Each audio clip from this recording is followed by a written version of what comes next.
So today I'm going to interview Bernard Joseph Slaven, born in November 1960.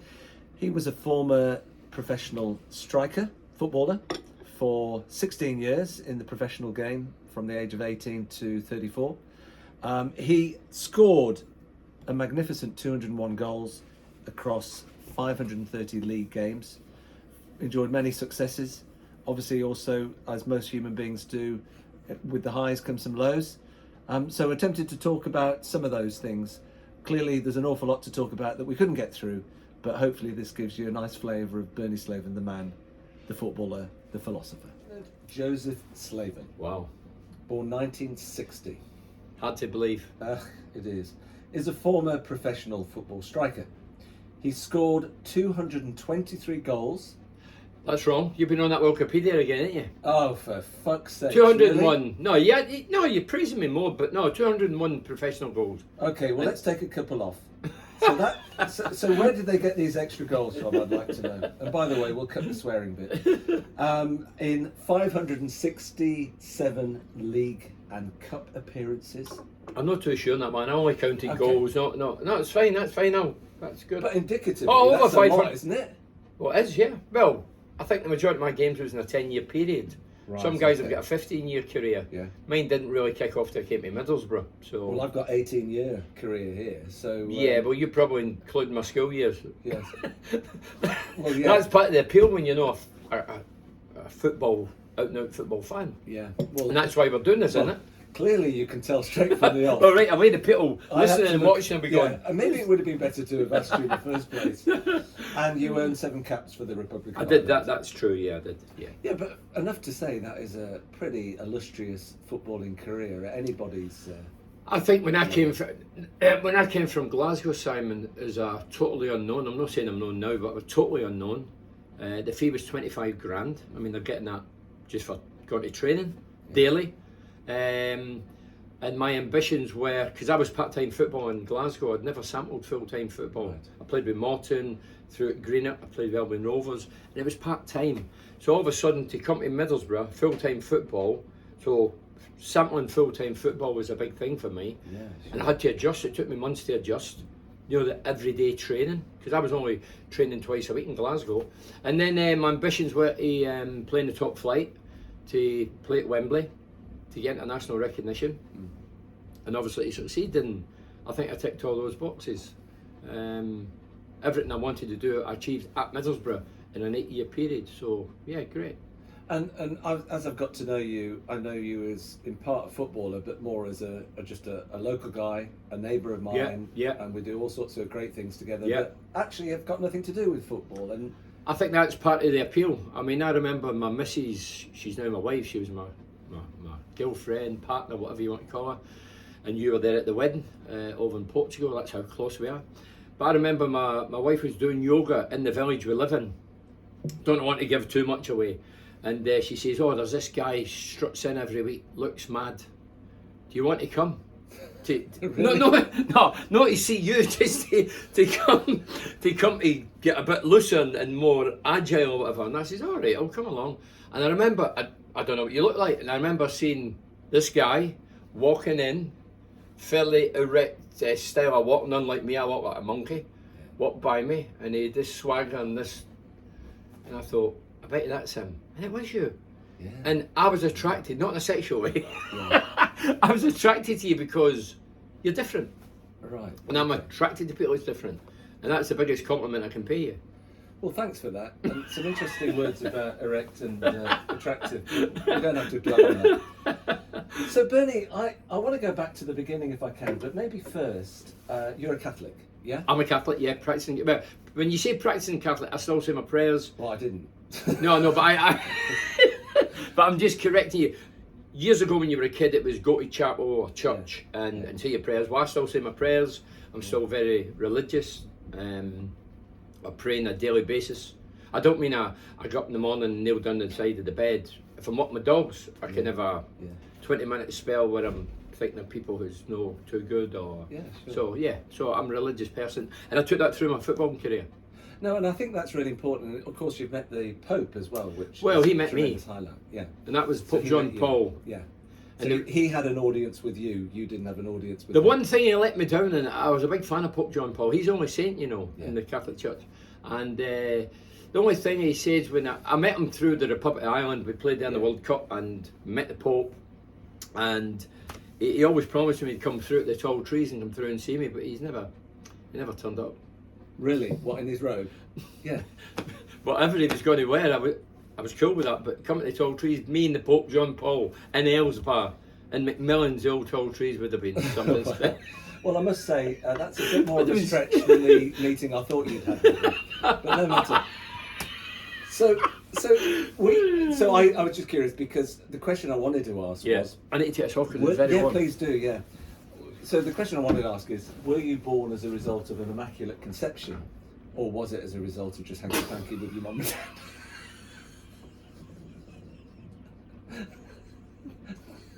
This is live. So we'll time this better when you take... Well, you'd have to ask my parents. I don't really know the answer to that question. No. I mean, to be honest, that's just a segue to when you were born. So you were an only child, yeah? Only child, yeah. And what was that like, being an only child? I thought it was brilliant. I thought it was cousins. I thought it was. I've still got a lot of cousins in Glasgow. They live in Glasgow. I still see them. They came to the wedding, you know. Yes. My mother and father sadly passed away in recent years. But I've still got my auntie there, my mother's sister, and my cousins, and I love them all. And I look at my auntie Kathleen, the one that was in Lisbon. The wedding, I look at her as sort of my mother now because I'm that close to her. She was my favourite auntie of all. My father's side, I never really took to a lot of them.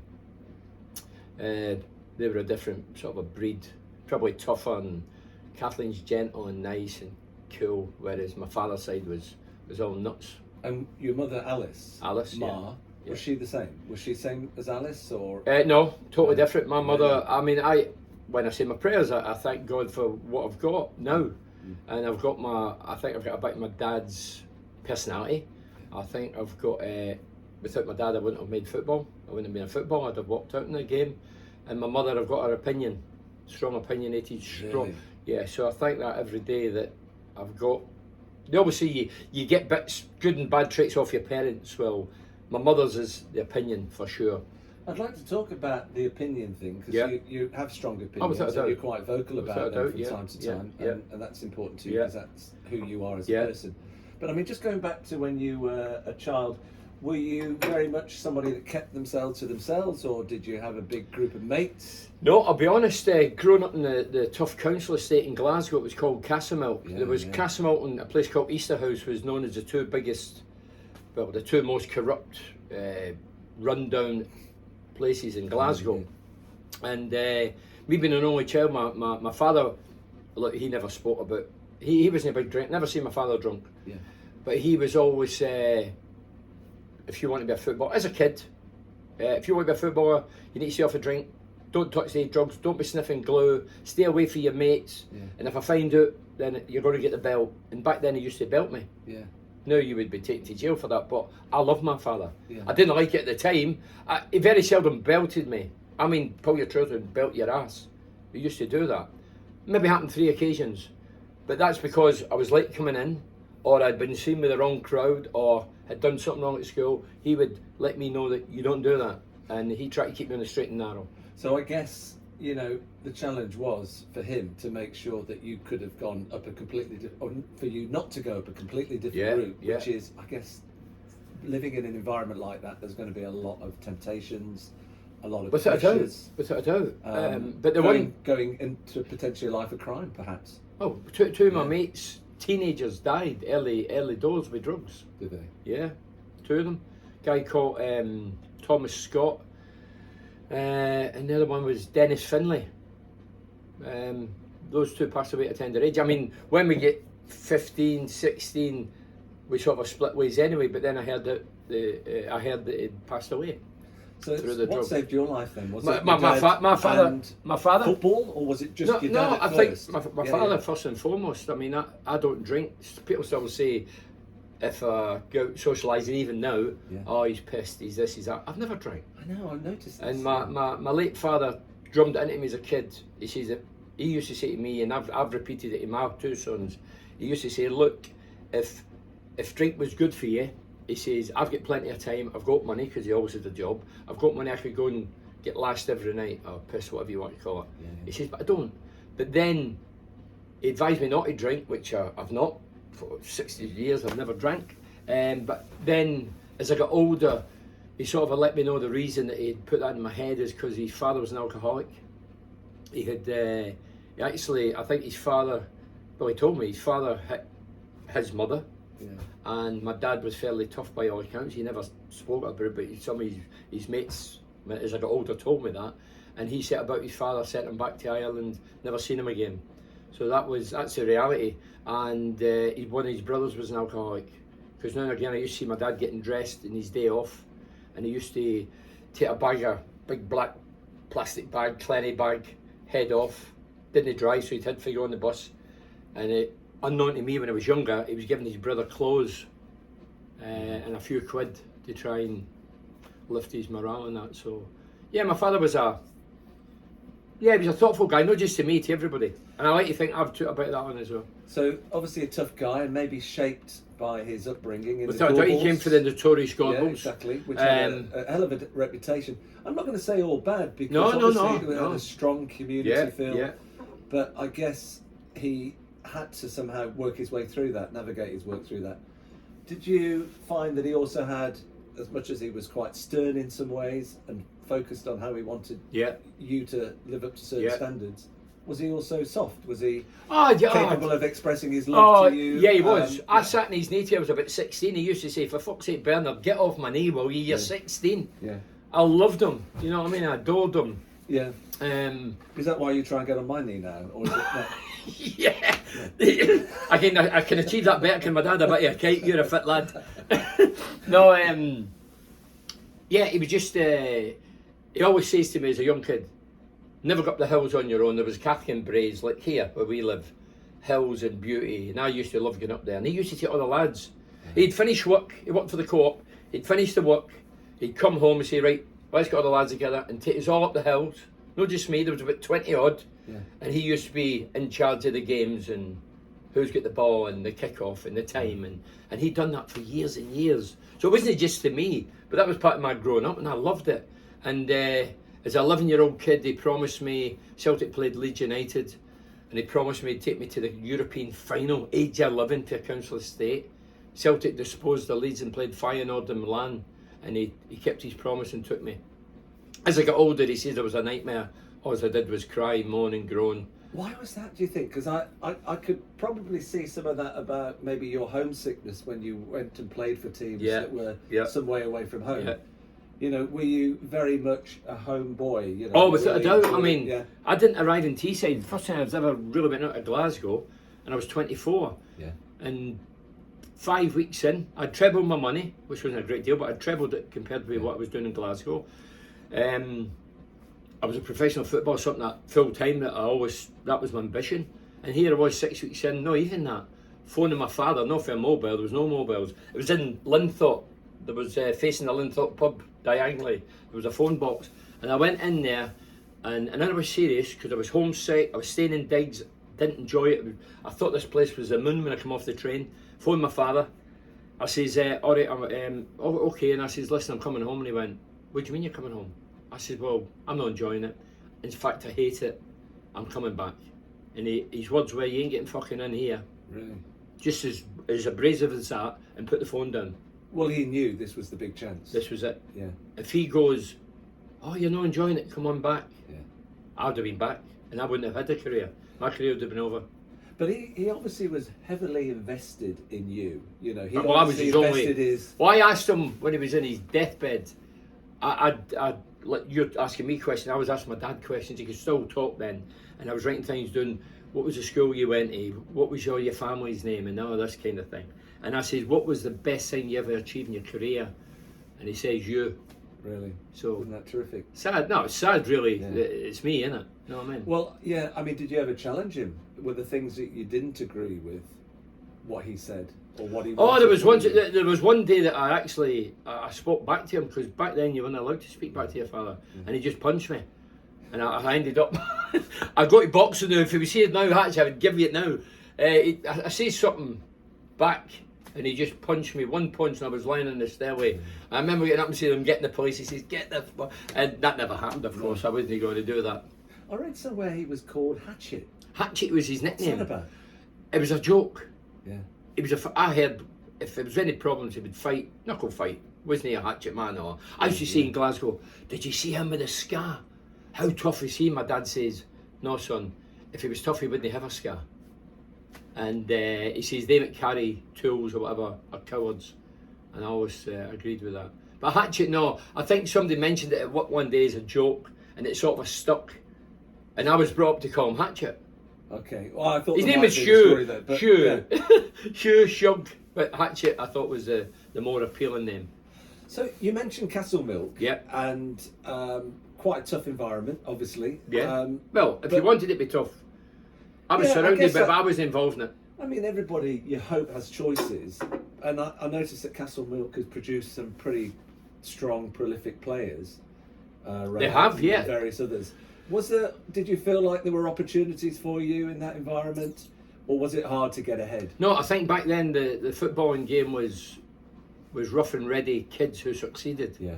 I think the game's moved on for that now. But, The further world, there's a lot of wealthy lads that are in the game. Back then, the working class, it was a working class game, Yeah. football. It's not now. isn't it? No. On and off the park, no. Really? It's just branded, everything's branded. Clubs are selling their souls for money. The fan who have backed club for years are shit on up and down the country. Every club portrays to be for the fans. Nonsense. But for the footballer, it's still a hard path, isn't it? From where you start to where you end up. And if you look at football as a pyramid, Yeah. and those that surface to the very top enjoy all the rewards and Yeah. riches of that. Yeah. But there's an awful lot in between where it's a hard slog. And I guess when you get to 16, 17, 18, some folks will go, do you know what? I might go and do A-levels, I might go and do university, or I might just do a job where I can make some real money, because they'll never know that they'll get to the top. I mean, Yeah, well- how do you surface out Well, what- Castle Milk to playing for Celtic, you'd hope? That I guess that was your ambition, wasn't it? Yeah, as a kid growing up in Glasgow, you're either a Celtic or Rangers fan. Yeah. I was a Celtic fan. Now Celtic get this link, I'm trying to educate people, Celtic get this link that it's Catholic club. There was a guy called Brother Wilfred come over from Ireland. They started Celtic as a charity, so that's where the Catholic link came from. Yeah, interesting. Celtic signed blacks, whites, Chinese, still signing loads of Chinese of people from overseas. Protestant. Jock Stein was a Protestant. He was the first Protestant. I wasn't aware of that. Right, Manager, won the European Cup. Douglas, my boyhood hero, Protestant. I was aware of that. Rangers fans, I was aware of that. Didn't bother me. Rangers never signed a Catholic for 100 odd year. So that's where this big and in England right at this minute. I know we're jumping gun here, but No, in England that's at this minute, we and I support everything, but there's not enough supporting. We support Black Lives Matter, and I'm behind that totally.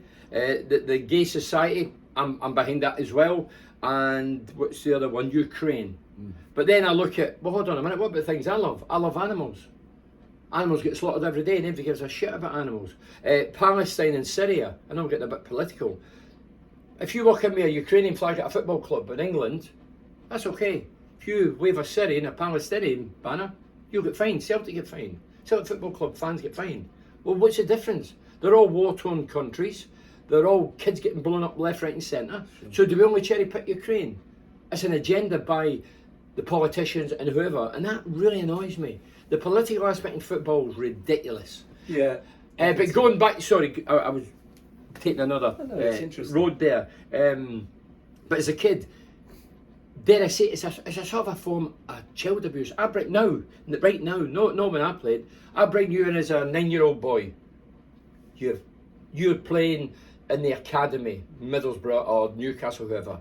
9, 10, wee Johnny's doing well. 11, 12, brilliant. The parents are, hey, how good is Johnny? And everything's hunky-dory.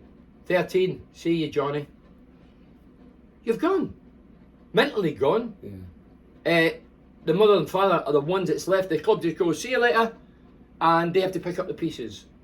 And nobody gives a shit about that. And I don't like that. I think that is a form of abuse. You know, you have to be straight with the kid. The odds are, the chances are 1% will make it. So even just thinking about trying to make it as a footballer, Unbelievable. the pressures, the challenges Yes. are always there, and the pitfalls. So Are when massive. you're starting out in the game, so you've Yeah. gone from school and you've obviously got a passion for it and you're showing a talent for it, then you get into the lower level of football, or starting towards let's say the heightened level of football in Scotland. And I'm assuming you're aiming for Celtic. Were you? Well, I mean, no. What was the ambition? No, when I you were in think football? my aim for Celtic were out of sight because I was playing me probably poor. What happened? I think I came through the proper way. They don't do it now. So back then I would play primary school, then secondary school, Yeah. and then amateur, and then senior, and then international. So I climbed the ladder. I didn't go from one to the other. When I came to Middlesbrough, they were all younger than me, and they all had just got signed up right away. And they were fortunate, a lot of them made it, but the majority don't. Yeah, but that's even in your case. It's not a straight path. Oh, no, because no. You had decisions to make along the way. Yeah. And I assume that somewhere on that path you were hoping maybe to, like as your dad would hope, to get to Celtic if you stayed in Scottish football. Well, I had more chance when I came to England when I was banging the goals in to go to Celtic. There were twice I was linked with Celtic, but never happened. But I thought in 84, 85 you were one of the top scorers, irrespective of Scotland. league, in Scotland. Yeah, it was. Why wasn't that enough for you to come to the attention of the scouts, or for somebody to say, let's give this guy a chance? I don't know the answer to that, but if I was Scotland's top scorer at the time with the worst team in Britain at the time, Albion Rovers, because I'm more knowledgeable now about the politics in football, we had a guy then called Benny Rooney who played for Celtic, Right. who was a manager at Morton when I was at Morton. And I was a wild child as well. I used to go and confront him and say, why am I not on your first team? I'm better than any of them. I was like that. Yeah. And I would go and say that to him. Anyway, I've learnt through the years that what happens, a lot of people poison people. Because I've got an opinion, that doesn't mean I'm a bad guy. That's all I had. I didn't want to fight anybody. I was only opinionated. I was still opinionated. And I've got, whatever I've got in life, whether it's radio, football, is because of my opinion. Because I'm straight-laced. 99% of the population now, we're all sheep. They're all sheep, not me. All sheep-like. So I think this guy might have had a wee bit of something to say, because he left Albion. And I'm sure he'd have been dropping a few CCNO's confrontational character. Oh, you think that crept through? I Yeah, do. yeah, And then yeah. when I come to Middlesbrough, same thing happens. Because that's interesting, because when I think about... I've never spoken about this. It's good. No, well, these are the things that I think I've noticed that say, to make it in football, it's not just talent alone. No, you And- need to be mentally strong. And there will be things about your character Yeah. that people either like or love. Clearly, when it's on the field, it comes out strongly. But there's also things about the choices you make. So the decisions you make. Or the So- guys who's coaching you make. or the guys that are coaching you make, and I'd really like to explore that. But I think when I look back at your time in Scottish football, and you scored 31 goals, Crowley Road. that's enough to bring you to somebody's attention, you'd think, and lots of scouts around. You also made some decisions about, I think you were looking at maybe going to a side, East Stirlingshire at 18, and you said, actually, I don't accept the offer, I'm going to go to a youth team. No, it was a junior team, non-league junior team. They team. call it non-league here. So no, why no. was that? It Yeah. wasn't me. Oh, really? So the guy I played with a team called Easter Craigs, who were a top amateur team. They were on a par with Celtic Boys Club. They were probably known as the Rangers, but I was playing with them. And one of my teammates was Graham Sharp, who went on to Everton fame. Yeah. Played with Scotland. Yeah. So Sharp was up front, I was left midfield.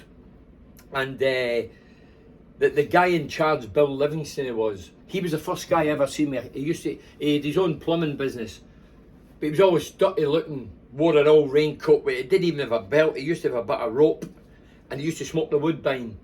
And he used to, when he finished his woodbine, he would rip the paper up and he'd be writing in pen. You see him with clipboards now and iPads. He had the woodbine and he would write down. And he says, there's only two guys in this team, and we were one of the top sides in Glasgow, I'll make it professional, was me and Sharp. And Sharp was. He went to Dumbarton, I ended up going. So I was to go to East Stirling, professional club, part-time. So Bill put up my father, because I'm still 16, 17 or whatever. And he says, listen, I'd advise him, he's not tough enough. That was his words to my father.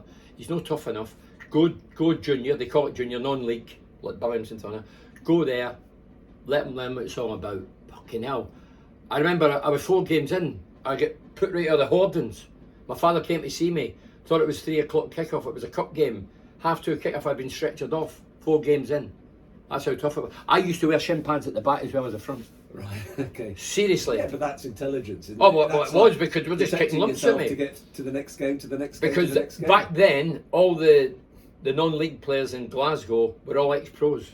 So they were all on the way down, and I was trying to get up there where they'd been. Yeah. So they didn't give a shit about me, they were just kicking me everywhere. But I was fortunate, I scored goals, caught the attention of Morton, Benny Rooney, the former Celtic player, and he signed me. He was there to watch somebody else, he wasn't there to watch me. I caught his eye. So you think about it, right? All the risks of trying to make it in Yes. the game. And I walked up- not least of all injuries, the decisions you make, Yeah, the people that look at you. yeah. It's never ending. I mean, actually, if you think about it, to set off in a career in life, with all the risks attached, you probably wouldn't even start. You wouldn't even Yeah. think about it. Yeah, but, yeah. but Fair to say obviously there's football's hope. glamorous. There's something inside that says, No, there's a fire and there's a To belief. make it. There's a fire Yeah. and belief. And when I became professional, my father used to say, no matter who I was playing against, if it was Liverpool, Man United, in the top flight, whatever, you're the best player. You go every day, every game, you think you're the best player. And I went out with that. Yeah. And I thought I would score in every game, which I never. But I went out with that belief that I'm as good as you. You might play me a more glamorous club, but I'm as good as you, better than you. so what gremlins would you get into your head that made you not think that you were the best on the pitch? Oh, when during games, sometimes you want the ground to open up and swallow you. Yeah. You're having a nightmare, and it doesn't matter what you do and what any of your teammates say. You're just having an off day, and you can't hide. You're there. You're open. Everybody can see it. Your own fans are on your case. Your teammates are on your case. You need a real mental fibre to succeed in life, but in football, it's really hard. And don't forget, I walked out in the game for a year. I had to go in front of Morton, so I was there 3 years under that Benny Rooney guy. He gets sacked. We were in the top flight at the time, they get relegated. So he was sacked. So he didn't have a say in who was staying, who was going. Mike Jackson, the under manager, another former Celtic player, he was his right-hand man. He gets sacked. Then the first team players were all called into a room with 3 board members who have not got a fucking clue about football. The soot guys, couldn't even spell football. And we all had to get individually and see them. Well, I had not backed a long-term contract for month to month. Yeah. I said, no, I'm not signing that, because I wasn't a first-team regular. And I remember getting in, other lads came out and gone. I went in, and I swear to God, I remember them all sitting there, all fuddy-duddies with their suits on. And I stood there, didn't sit, I think it was a seat, I never sat down. They went, well, we know that you went month-to-month contract, we'd offered you one, and we know that you've been sneaking away to see Celtic, which I had. I couldn't deny that. So if they named it, back then there was 2 substitutes.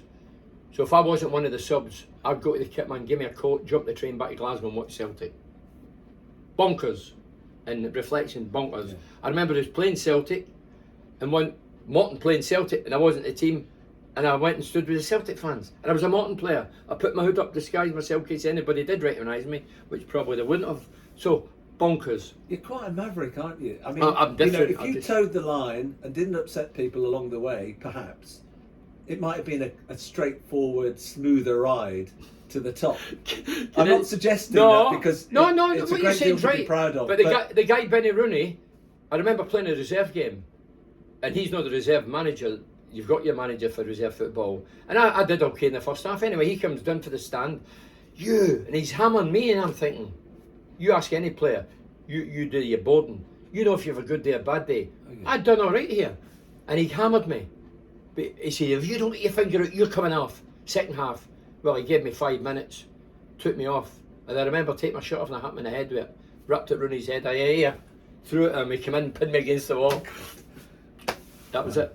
I deserved it. Well, I mean, you made it all the way through, which is brilliant. And you just said you had a year off. Was that year the off. year between Scottish football and Middlesbrough? Excuse me. No, between Morton and Albion Rovers. So when I was released, I trained every night on my own. My father would urge me, come on, you're at the game, do you want to get back in? You need to be really fit. You need to keep training. And he used to give me his working boots. I know everybody's got to tell this is true. Working boots when I was shooting, practicing shooting. And he used to say, put my left boot on, because I was predominantly left-footed. So I'd put his old boot on, which was heavy, to try and get me more geared to hit with my right. With your right, gosh. So Yeah. this was my boot, my normal boot, and this was my dad's boot on my left. So that was to practice. But he was right in every way, because although I chucked it for a year, the former Morton player, a guy called Andy Ritchie, who came to the Riverside not so long ago as my guest, he was a maverick in Scottish football. He was player of the year 2 seasons in the Bounce. He was a top player. He was called the idol, meaning he was born idle, never worked, but was an idol because he was some player, scored great goals. He phoned my parents this day and they said, "Can I come and see Bernard?" They called me Bernard, like my father. And he came up and he convinced me to go to Albion Rovers and play the role he played at Morton. Don't want you chasing, don't want you defending, just score goals. Well, he was sacked 3 months in and I continued scoring the goals. Did you respond to that kind of advice? Is it as simple as that, rather than saying, "Bernie, I'm going to put you on the left instead of the middle"? Well, I don't like the left. No, exactly. But you were put on the left, weren't you, in a number of? Oh yeah, but when I went to Middlesbrough, Bruce yeah. Rare put me in left. But I always remember the late great Jock Stein of Celtic, the guy I mentioned earlier, the European Cup winner. He says, "A happy player's a better player," and I've always remembered that. But if you put me left wing, I'm not entirely happy, so I won't be as good as I'm in my settled position that I enjoy. A happy ship is an efficient ship. Exactly, and you know Yeah. that, being a sailor. Yeah, exactly. No, you don't do that. I told you, it's up 2, 3, down 2, 3. Up 2, 3 to yeah. No, right, you okay. don't twist your hand like that either. It's up 2, 3, down 3. Because if you're in a Tight- small confine, yeah, you Right. can't you can't have 250 sailors on a ship with damaged hands, could you? I thought that was the idea. Well, some might have damaged hands, but you don't need to go there. Oh. So yeah, okay. So I mean, I'm really interested about that path through footballing career. I mean, 18 years is something to be proud of. There's no doubt about that from start to finish. Okay, you know, No. amateur to professional, but Yeah. But the question I want to ask about also helping you on that path is an agent, No. right? So was that no to the question? Did No you have an agent. No agent involved. Right. I'll ask you the question. Did you have an agent? No. No, I didn't. So fine. No. No, but I was going to say, at what point would a footballer expect to have an agent? And I say that Yeah. because I don't know. Well, you can have them at any age. Right. Now you can have them at any age. As soon as you turn professional. When I came, because I was opinionated and bold, and I quite enjoy confrontation. I don't mean fighting. No. If you're nice to me, I won't try and ruffle your feathers. I'm cool. I'm nice back. If you try and ruffle me or talk to me and Without respect. Or yeah, just I'm not human- looking for a red human carpet or basic that. You respect, just, yeah. if you talk to me nice, I'll be nice. If you try to I ruffle get me, that, I'll totally. ruffle you. I don't give a shit. Totally, yeah. That's the way I am. And the